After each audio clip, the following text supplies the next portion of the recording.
Арыбагыла, менин урматтуу окуучуларым. Мен Дүйшөнбиева Айда Эсеновна, Чүй районуна караштуу Кошкоргон айылындагы Тойту Каракеев атындагы орто мектебинин кыргыз тили жана адабияты мугалими болом. Алдыдагы сабакта мага суроолоруңар болсо, менин телефонум жазылып турат. Ошол аркылуу байланышып суроолоруңар болсо кайрылсаңар болот. 11 класс кыргыз адабияты. Мына жаз келип балдар, 4-чү чейректе биз кыргыз публистикасына жалпы обзор деген темага келип жеттик. Буга чейин биз жалаң, көркөм адабий, драмалык, прозалык, поэзиялык чыгармаларды өтүп келген болсок, биз бүгүндөн баштап кыргыз публистикасы жөнүндө таанышабыз,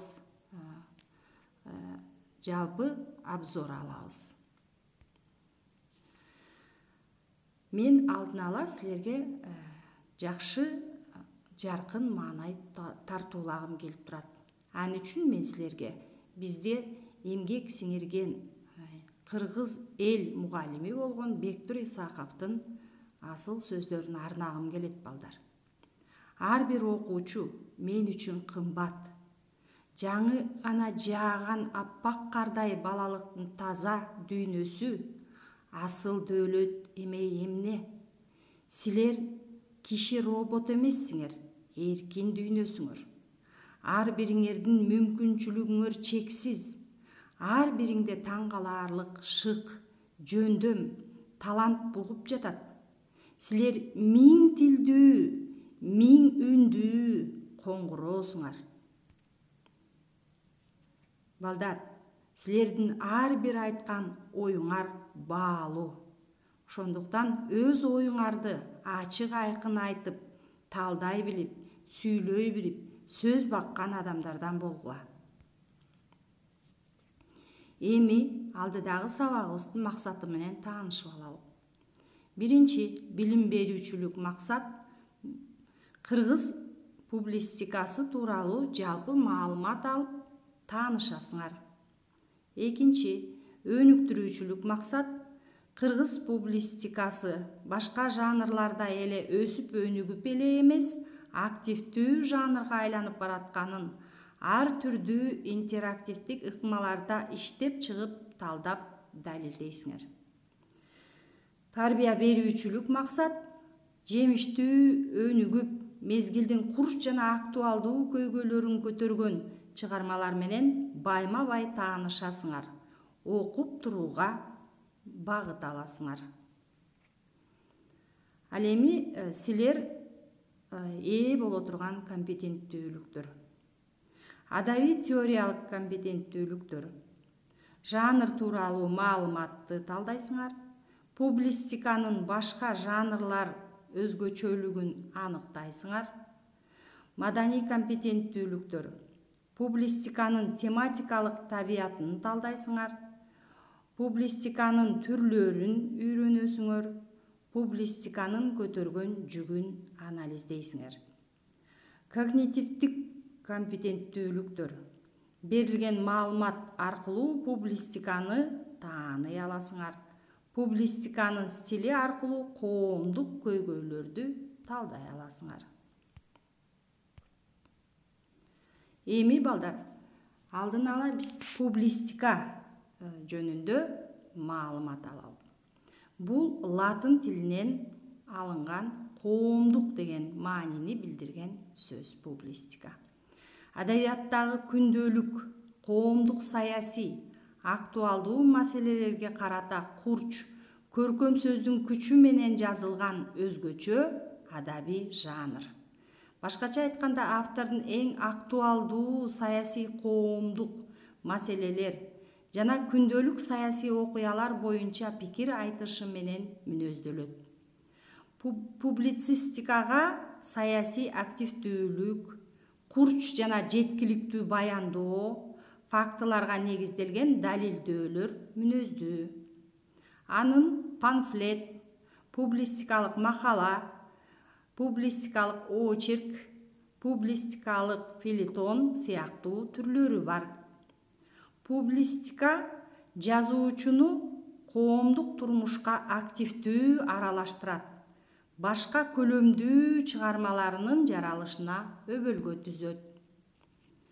Кыргыз адабиятында публистика жанр катары жазманын пайда болушу менен жаралып, өнүгө баштады. Анын калыптанышында Алы Токонбаевдин «Улуу орус эли» ким маданиятты жойгусу келсе, анын өзү жоюлат. Касымалы Байеленовдун «Господин Пайнтонго менин сунушум» деген публистикаларынын чоң мааниси бар.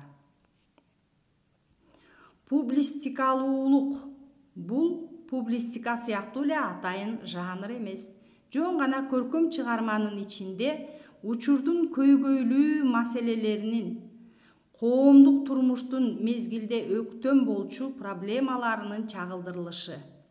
Мисалы, Чыңгыз Айтматовдун «Ак кеме» повестинде экологиялык маселелер, «Кыямат» романында жаратылыш менен адамдын мамилеси, бюрократиялык аппараттык башкаруунун кесепети, баңгилик сыяктуу публистикалык маселелер көтөрүлөт. Публистиканын өзгөчөлүктөрүн санап өтөлүк балдар.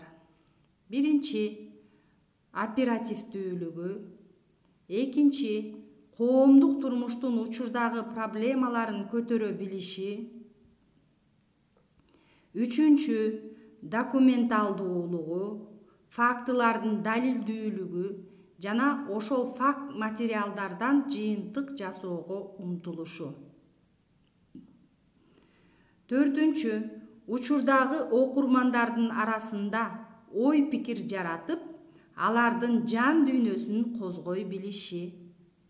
Бешинчи, публистикалык чыгармалар ар кандай текте жазылат.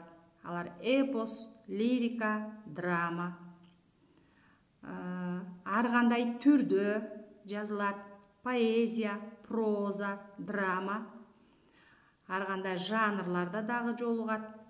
Роман, повесть, поэма, макала, репортаж, очерк, фельетон, ыр жана башкалар.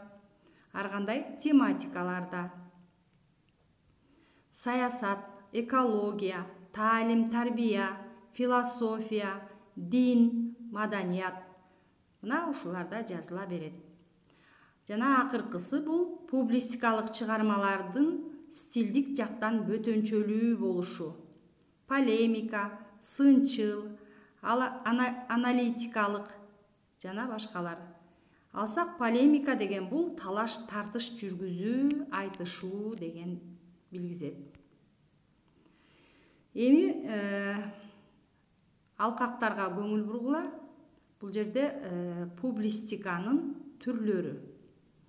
Мазмуну боюнча саясый, коомдук, адеп ахлактык, ыймандык жана адабий сын болуп түрлөрү бар. Стили боюнча дискуссия, бул талаш тартыш, сынчыл аналитикалык, үгүт насаатчыл, сатиралык, юмордук болгон түрлөрү бар. Жанры боюнча маалыматтык, булар кабар, репортаж, аналитикалык, буларга макала, маектер кирет. Анан көркөм публистикалык түрлөрүнө болсо, очерк, фельетон, памфлет, эссе, кат, ыр, поэма, роман, повесть, аңгемелер кирет. Эми балдар, биз кыргыз совет адабиятында публистиканын өнүгүшү жөнүндө аларда авторлор менен таанышалы. Демек, публистикалык чыгармалардын хронологиялык тизмеси менен таанышабыз. Алгач автобиографиялык очерктер жазылган. Булар 20-30 жылдардын ортосунда жазылган чыгармалар. Мында эң алгачкылардан болуп Алы Токонбаев «Биз балапан кездерде» деген автобиографиялык очеркин жазган. Ошого эле улай Мукай Элебаев Китеп издегенде деген очерк жазган. Бул эки очерк автобиографиялык очерк болуп саналат. Жанытма дагы бир мааниси бул филетон. Бул филетондор 1930-жылдардан кийин жазылган. Кубанычбек Маликовдун Күйкө жорго мингенде, малга бөрү тийгенде деген чыгармасы, андан кийин Алы Токонбаевдин Биз курмандыкка каршыбыз деген чыгармасы 30-жылдарга туура келет. Ал эми 1940-жылдарда публистикалык чыгармаларды Алы Токонбаев, Кубанычбек Маликов, Түгөлбай Сыдыкбеков, Касымалы Жантөшев, Жомарт Бүкөнбаевдер кыргыздын баатыр уулдарынын эрдиктерин даңазалап жазышкан очерктер чыккан.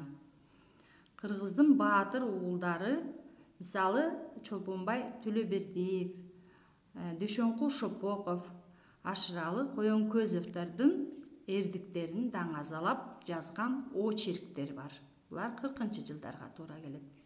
Ошондой эле ошол 40-жылдарда тылдагы эмгек жөнүндө дагы жазылган публистикалык чыгармалар бул Кубанычбек Маликовдун Жайылманын талаасында деген чыгармасы, Жомарт Бүкөнбаевдин Украина мейкиндигинде деген чыгармасы эсептелинет.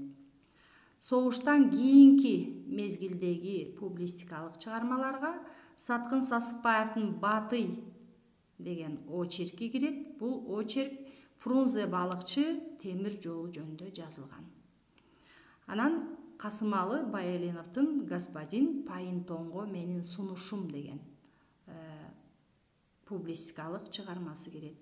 Бул чыгармада Кыргыз Республикасы эч качан орус мамлекетинин же болбосо СССР державасынын колониясы эмес, өзүнчө эркин мамлекет экендиги жөнүндө жазылган далилдер бар.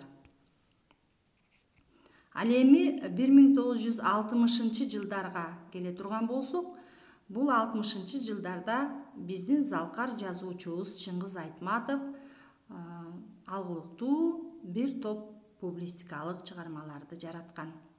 Алар Сырдаштарыма сөз, Бөдөнү аңдыгандар, Силер күнөөлүүсүңөр жердештерим, Мугалим жакшылыктын энеси, Зеравшан адамга таазим кыл, Алтын дарбаза деген публистикалык макалаларында ошол мезгил үчүн проблемалуу болгон актуалдуу маселелерди көтөрүп чыккандыгы белгилүү.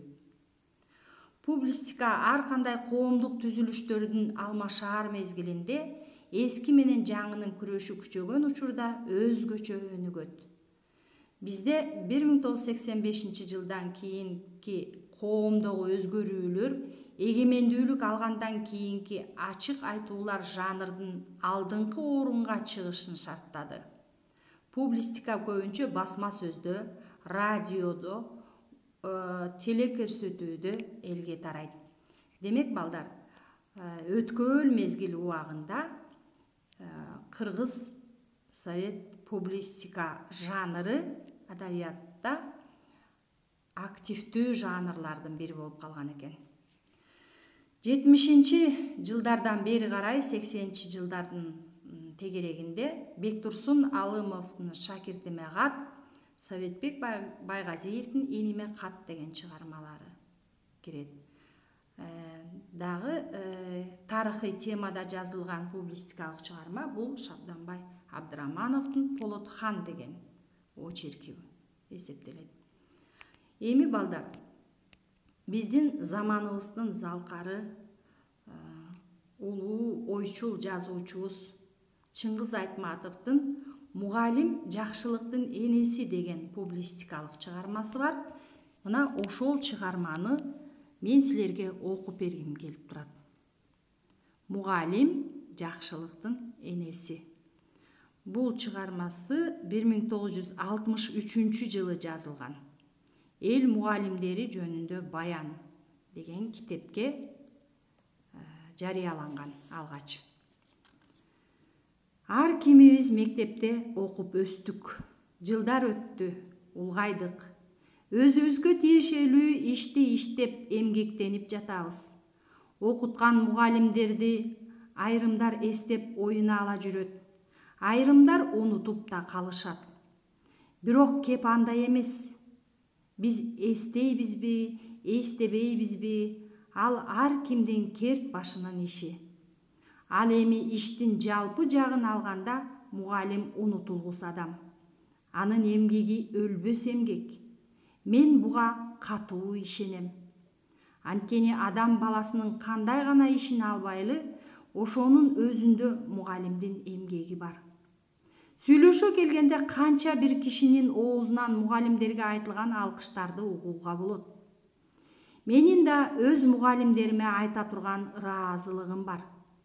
1937 жылы бир катар советтик адамдар үчүн оор күн башка түштү.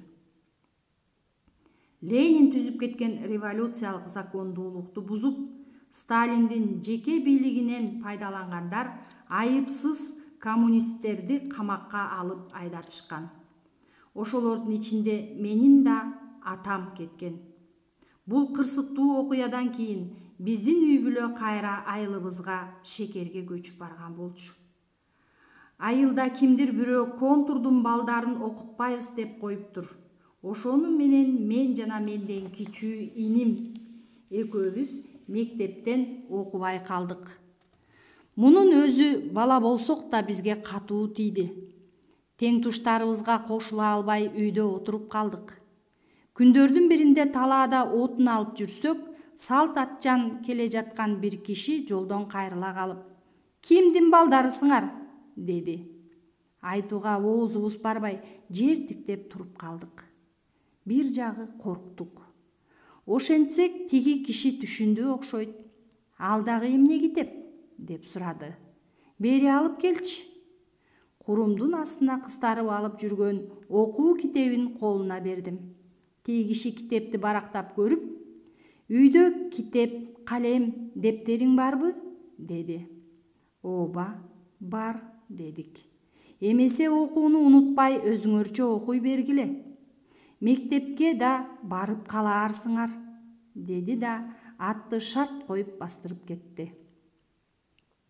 Бул атчан ким экенин анда билген эмесмин. Кийин өтө түшүп бул киши мугалим Усубаалы экенин билдим. Кышында бир күнү баягы киши биздин үйгө кубанычтуу кирип келди. "Аяш, эртеңден тартып балдарыңызды мектепке жибериңиз. Балдарды тизмеге жазганы келдим" деди ал апама. Апам сүйүнгөнүнөн ыйлап жиберди. "Капа болбоңуз. Бул иште балдардын эч айыбы жок. Булар көпчүлүк катары окууга тийиш. Башкасын болсо айта албаймын. Аны өкмөт өзү текшерип алар" деди мугалим. Окуя бар болгону мына ушул. Бирок бул адамгерчиликтүү мугалим менин түбөлүк эсимде калды. Азыр ойлосом, ошол тополоңдуу убакытта Усубаалы агай мугалимдик милдеттин гана эмес, ак ниеттүү советтик адамдын милдетин аткарып, эрдик кылган экен. Ооба, эрдик десе да болот. Мектеп, мугалим эмне экенин ошондо билдим.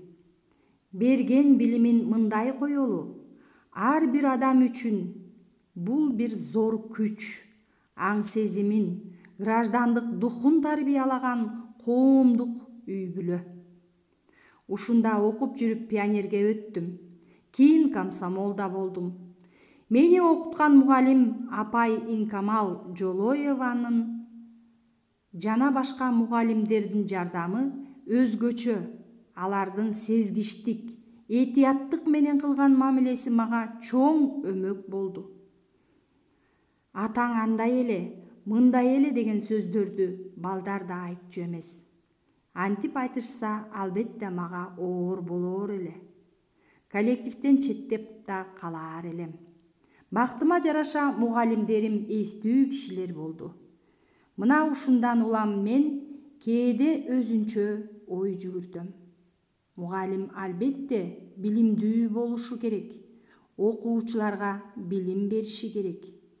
Бирок аны менен гана чектелбестен, мугалим адамгерчиликтүү чоң киши болууга тийиш. Мен бул оюмду бир сыйра биринчи мугалим жөнүндө баллада деген повестимде жаздым эле. Мен ошол чыгармамды мени окуткан мугалимдериме тартуу этем. Мугалим бул жакшылыктын энеси деп баштадым эле макаламды. Бул оюмду далилдештин кажети да жок деп ойлойм. Турмушта, эмгекте болгон жакшылыктын баарында түздөн түз мугалимдердин салымы бар. Коомдун муундан муунга өткөн тажрыйбасы мугалимдердин аракети аркылуу сакталып өнүгөт. Мугалимсиз прогресс мүмкүн эмес. Өзгөчө биздин өлкөбүздүн шартында мугалимдин ролу зор. Нравалык тарбияны өспүрүмдөр арасында бирден бир таркаткан мугалимдер эмеспи? Рахмат силерге, асыл эмгектүү мугалимдер, деп биздин сүйүктүү жазуучубуз Чыңгыз Айтматов өзүнүн публистикалык чыгармасын аяктаган экен. Мына балдар карагылачы, 1977 жылы жазылса дагы, бүгүнкү күндө дагы бул публистикалык чыгарма өзүнүн актуалдуулугун жоготпой келет. Эми балдар, сабагыбызды жыйынтыктайлык. Алдыда биз кыргыз профессионал адабиятынын башка жанрларында эле кыргыз көркөм публистикасы бүгүнкү күндөгү өсүп жетилген абалына чейин кыйла машакаттуу жана жемиштүү жолду басып өтүп, мезгилдин курч жана актуалдуу проблемаларына өз убагында үнүн кошуп, көркөм сөз каражаттарынын күчү менен аларды объективдүү чагылдырып, өз учурунда коомдук пикирлердин пайда болушуна, көз карашына, калыптанышына, жаңы ой пикирлердин жаралышына, терс көрүнүштөрдүн бетин ачууга жана оңдоого олуттуу даражада таасирин тийгизип, идеологиялык көрүнүштүн куралдарынын бири катарында коомдук саясий партия, агитация жана пропаганданын, социалисттик информация берүүнүн, уюштуруунун каражаты, ыкмасы катары кызмат аткарып, таасир тийгизип келди жана ал маданий турмуштук маанилүү озуйпасын бүгүнкү күндө да аткарып жатат жана аткара бермекчи. Силер алдыда публистикалык жанр жөнүндө жалпы маалымат алдыңар балдар. Эми тапшырмага көңүл бургула. Бул жерде тапшырмада балдар концептуалдык карта турат. Биз жогоруда айтып өткөн хронологиялык тизмени айтып өттүк. Мына ошону силер концептуалдык картаны мына жерде 7 алкак берилген. Ошол 7 алкакты толуктайсыңар. Толуктап, анан кийин жазасыңар. Ар бир алкакка өзүнө тиешелүү чыгармаларды толуктап жазасыңар. Мына балдар, ошону менен сабагыбыз аяктады. Келерки сабакка чейин сак саламатта болгула.